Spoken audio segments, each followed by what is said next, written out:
Hoy vamos a meternos con una idea, bueno, bastante impactante que aparece en el material que hemos revisado. Se habla de una especie de guerra silenciosa, compuesta por varias cosas: cambio climático, contaminación, crisis de salud. Y la comparación que se hace es, bueno, que podría estar causando más muertes al año que el promedio de la Segunda Guerra Mundial. Sí, es una comparación fuerte, desde luego. Nos basamos en datos que citan de la OMS, del IPC, bueno, el panel de la ONU sobre clima y un texto central que lo llama así, la guerra silenciosa. Vamos a ver qué hay detrás de esto. Claro. Y lo primero que resalta en esos documentos es que no son problemas separados, ¿sabes? Están muy conectados. Se ve cómo los factores del entorno, como la contaminación, el clima, luego los hábitos de vida, ¿no? El sedentarismo, la dieta, y también las crisis de salud mental. Se menciona la de los opioides, por ejemplo, o lo que un texto llama enfermedades del sufrimiento. Pues todo eso converge. Converge. Sí, y lo curioso es cómo esa mezcla crea una mortalidad enorme, pero que como que no vemos, ¿no? Pasa desapercibida. A ver, para que nos hagamos una idea de las cifras que manejan las fuentes. La Segunda Guerra Mundial, dicen, tuvo un promedio de unos 5 millones de muertes al año, más o menos. Una barbaridad, sí. Pues mira los datos que aportan aquí. Solo la contaminación del aire, con datos de 2021, hablan de 8,1 millones de muertes prematuras. ¡8 millones! Y mencionan específicamente las partículas PM2.5, estas micropartículas que respiramos y son malísimas. Claro, las más finas, que van directas al sistema. Exacto.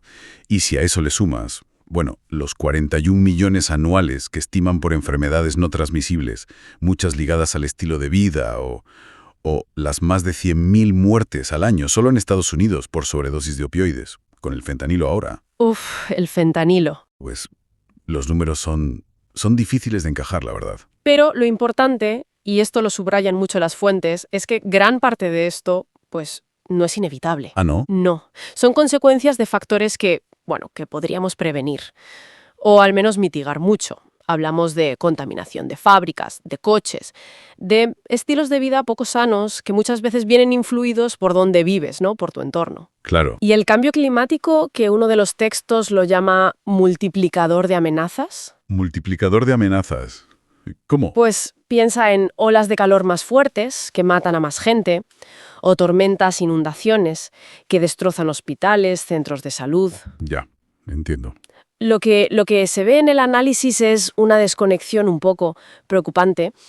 Sabemos las causas, pero parece que falta, pues eso, voluntad política, responsabilidad de las empresas, para actuar de verdad. Y eso conecta con lo de silenciosa, ¿no? La idea de que es una guerra silenciosa. Exacto. El material insiste mucho en eso, que no es como una guerra normal. No salen los titulares cada día, no hay esa urgencia mediática, no hay monumentos para estas víctimas. Eso. Y mencionabas antes las enfermedades del sufrimiento, como la crisis de opioides. Las fuentes, ¿por qué dicen que estas tragedias, con cifras tan bestias, tienen tan poca repercusión? Pues es una pregunta clave, sí. Lo que sugieren es que esa invisibilidad es el meollo del problema, realmente. Como no le ponemos nombre, como no lo tratamos con la gravedad que tienen las cifras, pues la respuesta se queda corta. La social, la política. Se diluye. Eso es.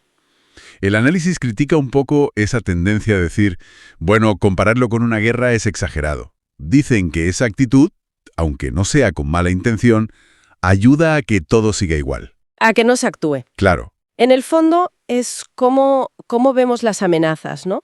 ¿Qué consideramos importante y qué no? ¿A qué le damos prioridad? Entonces, resumiendo un poco lo que extraemos de este material, la idea central es esa paradoja, ¿no? Una mortalidad anual combinada por contaminación, clima, estilo de vida, salud mental, que según estas fuentes supera bastante las bajas medias de la Segunda Guerra Mundial. Sí, significativamente. Pero que no tiene ni de lejos la misma visibilidad, ni la misma respuesta. O sea, que la escala de la crisis y la atención que recibe no van de la mano. Exacto. No hay correlación directa, parece.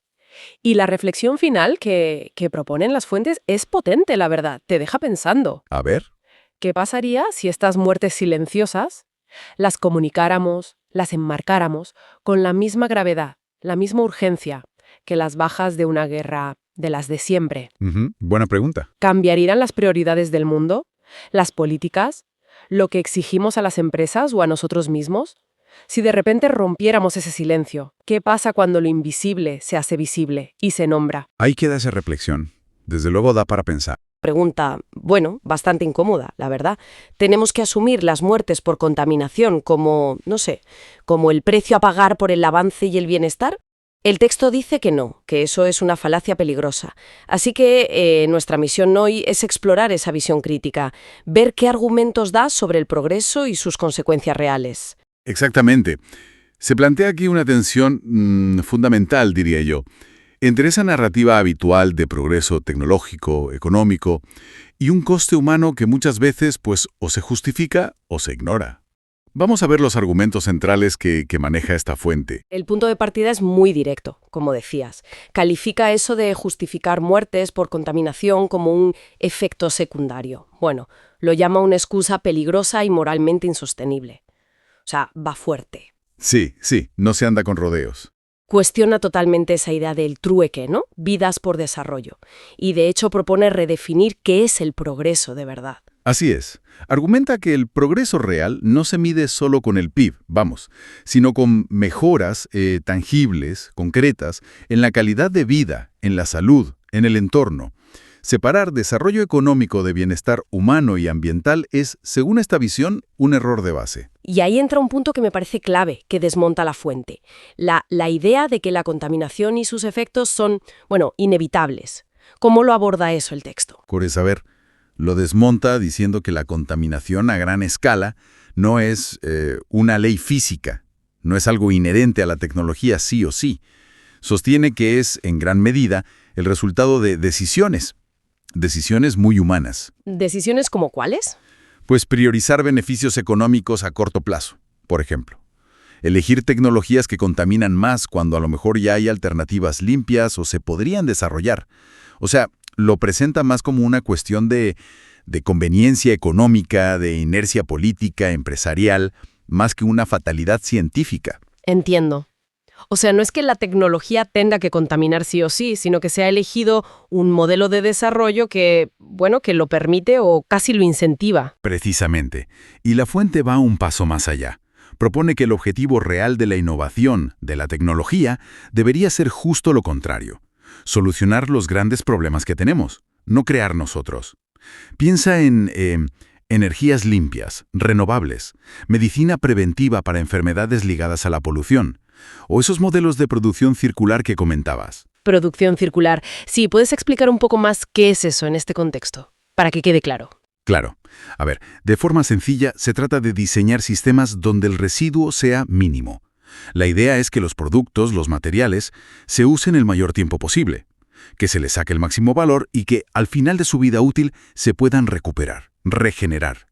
Romper con el usar y tirar, básicamente, que es una fuente enorme de contaminación. Muy interesante esa conexión. Y hablando de impactos, hay una analogía en el texto que me ha parecido especialmente potente. Casi, estremecedora. La de la guerra silenciosa. Sí, esa es. Es una comparación muy gráfica, central en el argumento, yo diría. Compara las muertes anuales por contaminación del aire, por el cambio climático, con las bajas de grandes guerras. Y la conclusión es dura.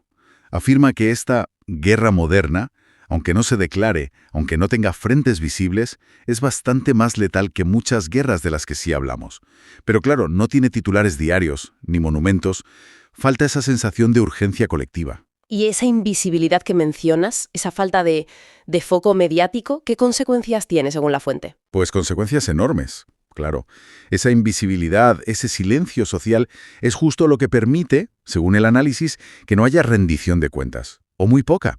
El texto apunta directamente a una mezcla de inacción política, avaricia corporativa e irresponsabilidad colectiva.